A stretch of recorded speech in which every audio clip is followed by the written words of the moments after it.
मध्य प्रदेश चुनाव के बाद जब नतीजे कांग्रेस के पक्ष में थे, तब नतीजों को ध्यान में रखते हुए कमलनाथ को मुख्यमंत्री बनाया गया था। सिंधिया को सिर्फ विधायक के तौर पर रहने दिया गया था और बड़े पद दिए गए थे। लेकिन बात आई थी मुख्यमंत्री पद की और जनता की सेवा की। काफ़ी भ्रष्टाचार हुआ, ऐसा सिंधिया और उनके विधायकों का कहना था। इसी वजह से सिंधिया ने सरकार गिराई और अपनी सरकार बनाई बीजेपी के साथ मिलकर, लेकिन मुख्यमंत्री वो वहाँ पर भी नहीं बने। बात आती है मुख्यमंत्री पद को लेकर।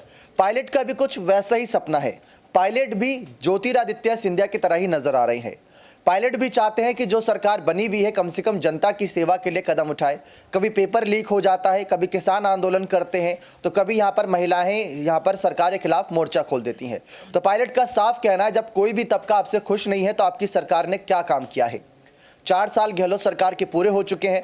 पायलट अब चुप नजर आ रहे हैं। राहुल गांधी के साथ यात्रा में नजर आए थे कल, लेकिन ये तब नजर आए जब उनकी एक और यात्रा निकलनी है, यानी किसानों के साथ एक ऐसी रैली करनी है जिसमें राजेंद्र सिंह गुड़ा ने कहा है कि 1 लाख से ज़्यादा लोग आएंगे। अब 1 लाख से ज़्यादा समर्थक जुटेंगे तो किसी विधायक की रैली में 1 लाख से ज़्यादा समर्थक नहीं आते। ये कोई बड़े मंत्री बनने वाले हैं या फिर मंत्री बनने के लिए कदम उठा रहे हैं, इसीलिए इनकी यात्रा में, इनकी रैली में इतनी ज़्यादा संख्या में लोग आएंगे। खैर, ये तो रही बात की बात, लेकिन हमारा जो आज का खास मुद्दा है, क्या सिंधिया की तरह पायलट भी बड़ा कदम उठाकर बीजेपी की ओर जाएंगे। सिंधिया की बात करें तो सिंधिया का राजघराना भी पारिवारिक मामला अगर देखें तो वो भी कांग्रेस के साथ चला था। कुछ बीजेपी के साथ चले थे, कुछ कांग्रेस के साथ चले, जिसको जो ठीक लगा उसने वो किया।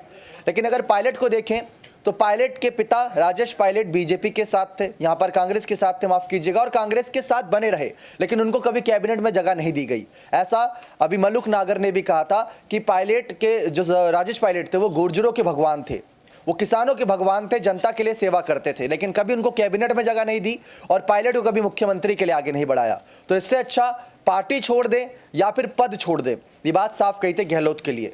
लेकिन सिंधिया की तरह अगर पायलट चलते हैं तो क्या बीजेपी ही इनका एक अगला गढ़ होगा जहां पर पायलट का विमान यहां पर लैंड करता नजर आएगा। क्योंकि अगर अपनी सियासी लड़ाई को जीतना है तो बीजेपी का सहारा लेना होगा, लेकिन अगर सियासी लड़ाई को जीतते हैं कांग्रेस के दम से तो ये अपने आप में इतिहास होगा। क्योंकि सरकार रिवाज के साथ चल रही है, 5 साल बीजेपी 5 साल कांग्रेस। तो अगर रिवाज टूटता है तो यहाँ पर कांग्रेस की सरकार आती दिखेगी। ना कांग्रेस की आए, लेकिन आम आदमी पार्टी भी अपनी सरकार बनाने की ओर देखेगी। लेकिन बात सिंधिया से कंपैरिजन की हो रही सचिन पायलट की। जो खूबियाँ सिंधिया में है वही खूबियाँ पायलट में भी नजर आती है। युवा है, नेतृत्व है इनके पास, जनता के लिए सेवा करना चाहते हैं, भ्रष्टाचार को बढ़ावा नहीं देते, वही सिंधिया भी कर रहे थे। तो सिंधिया ने क्या करा, वो बीजेपी के साथ चले गए। कभी बीजेपी के खिलाफ बोलने वाले, बीजेपी के खिलाफ कस्में खाने वाले सिंधिया ने जब बीजेपी का दामन थामा, उनको बड़े पद दिए गए। पायलट को यहाँ पर एक लालच दिया गया कि अगर आप भी आओगे तो आपको भी ऐसे ही पद दिए जाएंगे। जेपी नड्डा ने एक बयान दिया था कि अभी टिकट कंफर्म नहीं हुआ, वेटिंग लिस्ट जारी है। देखते हैं वेटिंग लिस्ट कब तक जारी रहती है, तो इस पर सचिन पायलट का अगला कदम क्या रहेगा। लेकिन खैर, सचिन पायलट की एक तगड़ी रैली निकलनी है, उस रैली से गहलोत के खेमे के ही पसीने छूटे हुए हैं। और क्या ये रैली कारगर साबित होगी। राहुल से मुलाकात करना, रैली में यहाँ पर सिर्फ और सिर्फ पायलट के ज़्यादातर विधायक नजर आएंगे, तो उसका अगला कदम क्या होता है ये देखना बेहद दिलचस्प रहेगा। बने रहे चैनल के साथ ऐसी और तमाम जानकारियों के लिए। और आप सचिन पायलट को क्या राय देना चाहेंगे, क्या सिंधिया की तरह पायलट को भी ये कदम उठाना चाहिए। 10 महीने का समय बचा है चुनाव में, अगर 10 महीने पहले किसी पार्टी में जाते हैं तो वहाँ पर अपने आप को साबित करने का मौका और समय दोनों होगा। बहुत बहुत धन्यवाद।